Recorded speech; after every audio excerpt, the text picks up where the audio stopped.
اعوذ باللہ من الشیطان الرجیم، بسم اللہ الرحمن الرحیم۔ السلام علیکم عزیز طلباء و طالبات۔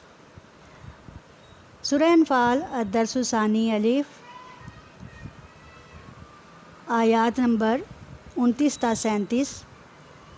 آج ہم اس کی کلمات و تراکیب کریں گے اور سبق کو پڑھائے جانے کے عمل میں امید کرتی ہوں کہ آپ کو یہ نقطے اچھی طرح سے سمجھ آ گئے ہوں گے، لیکن پھر اعادہ کیے دیتی ہوں تاکہ آپ کو مزید اس کی اچھی طرح سے سمجھ آ جائے، اور انشاءاللہ جب میری اور آپ کی ملاقات ہوگی تو پھر ہم ان کو ایک بار دہرائیں گے دوبارہ، اور پھر اس میں سے ایگزامینیشن پوائنٹ آف ویو سے میں آپ سے ٹیسٹ بھی لوں گی، ٹھیک ہے؟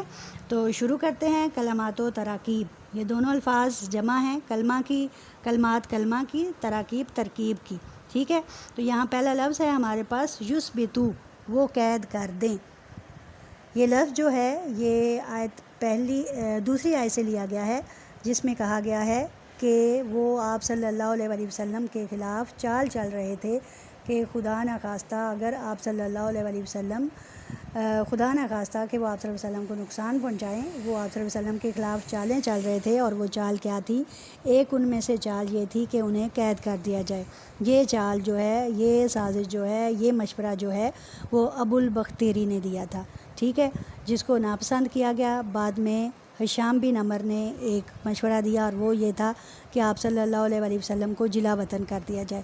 اور پھر تیسرا مشورہ جو تھا وہ ابو جہل نے دیا تھا، اور ابو جہل نے کہا تھا کہ آپ صلی اللہ علیہ وآلہ وسلم کو نعوذ باللہ قتل کر دیا جائے۔ یہ اسی آیت کے حصے میں سے ایک ہے، یثبتو، وہ قید کر دیں۔ لیکن ایسا کرنا نبی کریم صلی اللہ علیہ وآلہ وسلم کے لیے اللہ کو پسند نہیں تھا۔ اساطیر الاولین، اولین کہتے ہیں پہلوں کو، اور اساطیرو کا مطلب ہے پہلے قصے، کہانیاں یا واقعات۔ یہ ورڈ اسطورہ کی جمع ہے، اور جس کا معنی ہے گزشتہ لکھی گئی چیز، یا جسے ہاتھ سے لکھا ہو یا پہلے سے لکھے گئے واقعات۔ یہ بھی میں نے آپ کو پچھلے سبق میں بتایا کہ نضر بن حارث ایک شخص تھا کفار میں۔ یہ اکثر تجارت کے سلسلے میں فارس اور عراق میں جایا کرتا تھا، اور وہاں بعض اوقات اسے یہودیوں اور نصارہ سے بھی ملاقات ہوتی، غیر اجمیوں سے بھی ملاقات ہوتی، اور اس دوران وہ ان کے مختلف طریقے دیکھتا، اور ان طریقوں کو دیکھ کر جب وہ آپ صلی اللہ علیہ وآلہ وسلم کی زبانی سنتا ان میں سے کچھ قصوں کو یا واقعات کو، تو وہ کہتا یہ تو میں بھی جانتا ہوں، یہ تو پہلے لوگوں کی کہانیاں ہیں۔ چنانچہ یہاں اساطیر الاولین سے مراد وہی قصے کہانیاں ہیں، لیکن قرآن جو قصے اور کہانیاں بیان کرتا ہے وہ باعث عبرت اور باعث نصیحت ہیں، تاکہ لوگ جو ہیں ان سے سبق سیکھ کر اپنی زندگی کو سنوار سکیں۔ تو اساطیر الاولین سے کیا مراد ہے؟ پہلے لوگوں کی کہانیاں۔ مکاً، سیٹیاں، یہاں میں نے آپ کو بتایا تھا مکاً یہ ورڈ جو ہے اس کی اصل ہے مکا، اور یہ سفید پرندہ تھا مکہ میں جو کہ جس کی آواز سیٹی جیسی تھی، اور اسی لیے کفار کی نمازوں کو کیا کہا گیا ہے کہ وہ صرف اور صرف یا تو سیٹیاں بجاتے تھے، یا اگلا ورڈ ہے تصدیاتن، یا تالیاں بجاتے تھے، یا یہ سیٹیاں بجانے کا کام کرتے تھے اپنی عبادتوں میں، یا پھر تالیاں بجانے کا۔ اور کون سی عبادت ہے جو سیٹیاں اور تالیاں بجا کر کی جاتی ہیں؟ بہترین عبادت اللہ تعالیٰ نے آپ صلی اللہ علیہ وآلہ وسلم کے ذریعے مسلمانوں کو دی ہے، اور وہ ہے نماز۔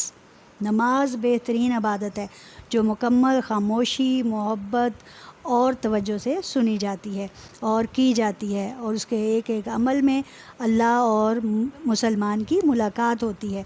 فَيَرْكُمَاهُ، وہ جمع کرے اسے، ہو ضمیر ہے، پس یرکماہو، اسے جمع کرے۔ اس کا مطلب ہے کسی چیز کو ایک دوسرے کے ساتھ جمع کرنا۔ ایک ورڈ استعمال ہوتا ہے صحابہ مرکوم، یعنی کہ بار بار طے در طے آنے والے بادل۔ تو یہاں موجود ہے کافروں کے لیے اللہ تعالیٰ نے یہ لفظ استعمال کیا ہے کہ کافر جو کہ انکار کرتے رہے ہیں اللہ تعالیٰ ان میں سے نجس کو، ناپاک کو، یقیناً وہ نجس اور ناپاک ہیں، ان کو ایک دوسرے کے اوپر رکھ کر جوڑ کر ایک ڈھیر بنا دے گا، اور پھر اس ڈھیر کو جہنم کی طرف دھکیل دے گا۔ سمجھ آ گئی آپ کو؟ جی شاباش. اب چلتے ہیں التمارین. سوال نمبر 1 ہے ہمارے پاس. اس سبق میں تقویٰ کے کیا انعامات بیان ہوئے ہیں؟ یہ بھی میں آپ کو مختصراً نہیں بتاؤں گی. اس میں سوال نمبر 1 میں اللہ تعالیٰ نے متقی لوگوں کو 3 انعامات کا ذکر فرمایا ہے. نمبر 1 کیا ہے کہ اللہ تعالیٰ یجعل لکم فرقاناً، انہیں لوگوں سے الگ کر دے گا، ان میں امر فارق کر دے گا، انہیں حق اور باطل میں فرق کرنے والا بنا دے گا. نمبر 2 کیا ہے؟ وہ یکفر عنکم سیئاتکم، اور ان سے ان کے گناہوں کو مٹا دے گا. اور تیسرا کیا ہے؟ وہ یغفر لکم، اور انہیں بخش دے گا.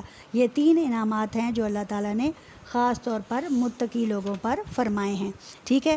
اگلا سوال ہے وَإِذْ يَمْكُرُ بِكَ الَّذِينَ كَفَرُوا، بے شک وہ لوگ جنہوں نے، اور جب وہ چال چل رہے تھے، الذی کفروا، جنہوں نے کفر کیا. اب یہ وہ چال یا وہ واقعہ کیا ہے کہ جو کافر کر رہے تھے، اور کون کر رہے تھے؟ یعنی کافر کر رہے تھے، اور کس کے خلاف کر رہے تھے؟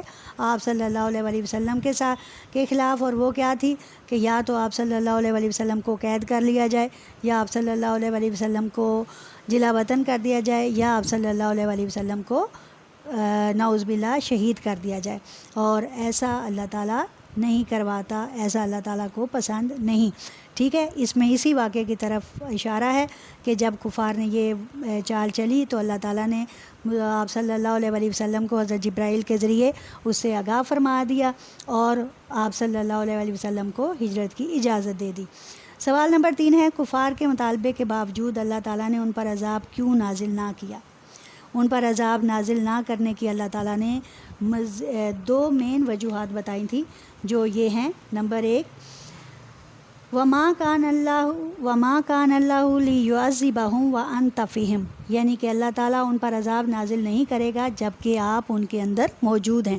اور دوسرا عذاب نہ بھیجنے کی وجہ کیا ہے؟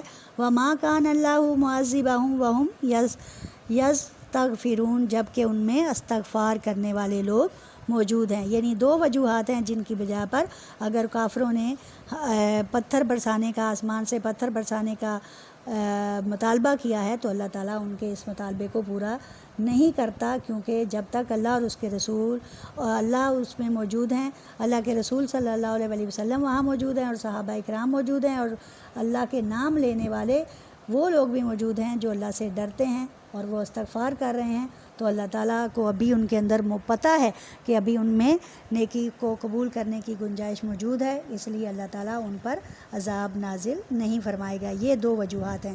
اب اگلا سوال ہے ہمارے پاس السوال الرابع، مندرجہ ذیل عبارات کا مفہوم بیان کیجیے. یہ تقریباً وہی عبارات ہیں، میں آپ کو دوبارہ ان کو کرائے دیتی ہوں. وما کان اللہ، وما اور کیا کان اللہ ہے کہ اللہ لیعذبہم کہ نہ دے اللہ عذاب، وانتم فیہم، وما کانا اور نہیں ہے اللہ تعالیٰ، بیٹا دوبارہ سنیں اس کو، وما کانا اور نہیں ہے اللہ تعالیٰ لیعذبہم کہ وہ ان کو عذاب دے، وانت فیہم جب کہ آپ اس میں موجود ہیں، وما کان اللہ اور نہیں ہے اللہ تعالیٰ معذبہم ان کو عذاب دینے والا، وہم یستغفرون جب کہ ان میں استغفار کرنے والے موجود ہیں. ابھی میں نے آپ کو اوپر سوال نمبر 3 کے جواب میں یہ تفصیل سے بتا دیا ہے. ٹھیک ہے. اب اگلی آیت ہے ان الذین کفروا، بے شک وہ لوگ جنہوں نے کفر کیا، ینفقون وہ خرچ کرتے ہیں، اموالہم اپنے مالوں کو، لیصدوا تاکہ وہ روکیں، عن سبیل اللہ اللہ کے راستے سے، فسینفقونہا پس ان قریب ان کا خرچ کرنا ان کے لیے، ثم پھر تکون ہو جائے گا علیہم ان پر، حسرتاً حسرت، ثم یغلبون اور پھر وہ غلبہ پا لیے جائیں گے. اب یہاں پہ ان لوگوں کے بارے میں کہا جا رہا ہے کہ جنہوں نے مسلمانوں کے خلاف لڑنے کے لیے کفار پر پیسہ خرچ کیا کہ وہ مسلمانوں کو اسلام کے راستے سے روک سکیں. تو اللہ تعالیٰ فرماتے ہیں کہ ایسے لوگوں کا مال خرچ کرنا ان کے لیے باعث حسرت بن جائے گا، اور انہیں افسوس ہوگا کہ ہائے مال بھی خرچ کیا اور ہاتھ بھی کچھ نہ آیا. چنانچہ وہ اس چیز کے لیے ان کا مال ان کے لیے باعث حسرت بنا دیا جائے گا. اللہ تعالیٰ ہمیں ایسے خرچ سے بچائے اور ہمیں ہمارے اندر نیکی کی صفات پیدا کرے، اور ہمیں بھی اس چیز کی طرف ایک توجہ ہے کہ مال خرچ کیا جائے تو نیکی کے کاموں پر خرچ کیا جائے، فضول خرچی میں، اسراف میں، تبذیر میں مال کو خرچ نہ کیا جائے، کیونکہ یہ کسی بھی غریب کو دے کر، کسی محتاج کی مدد کر کے اللہ تعالیٰ کی خوشنودی حاصل کرنے کا ذریعہ ہو سکتا ہے۔ اللہ تعالیٰ ہمیں اس سبق کو سمجھنے، اس پر عمل کرنے والا بنائے، اور اللہ تعالیٰ آپ کو اپنے حفظ و امان میں رکھے۔ دعاؤں میں یاد رکھیے گا۔ وآخر دعوانا الحمدللہ رب العالمین۔ اللہ حافظ۔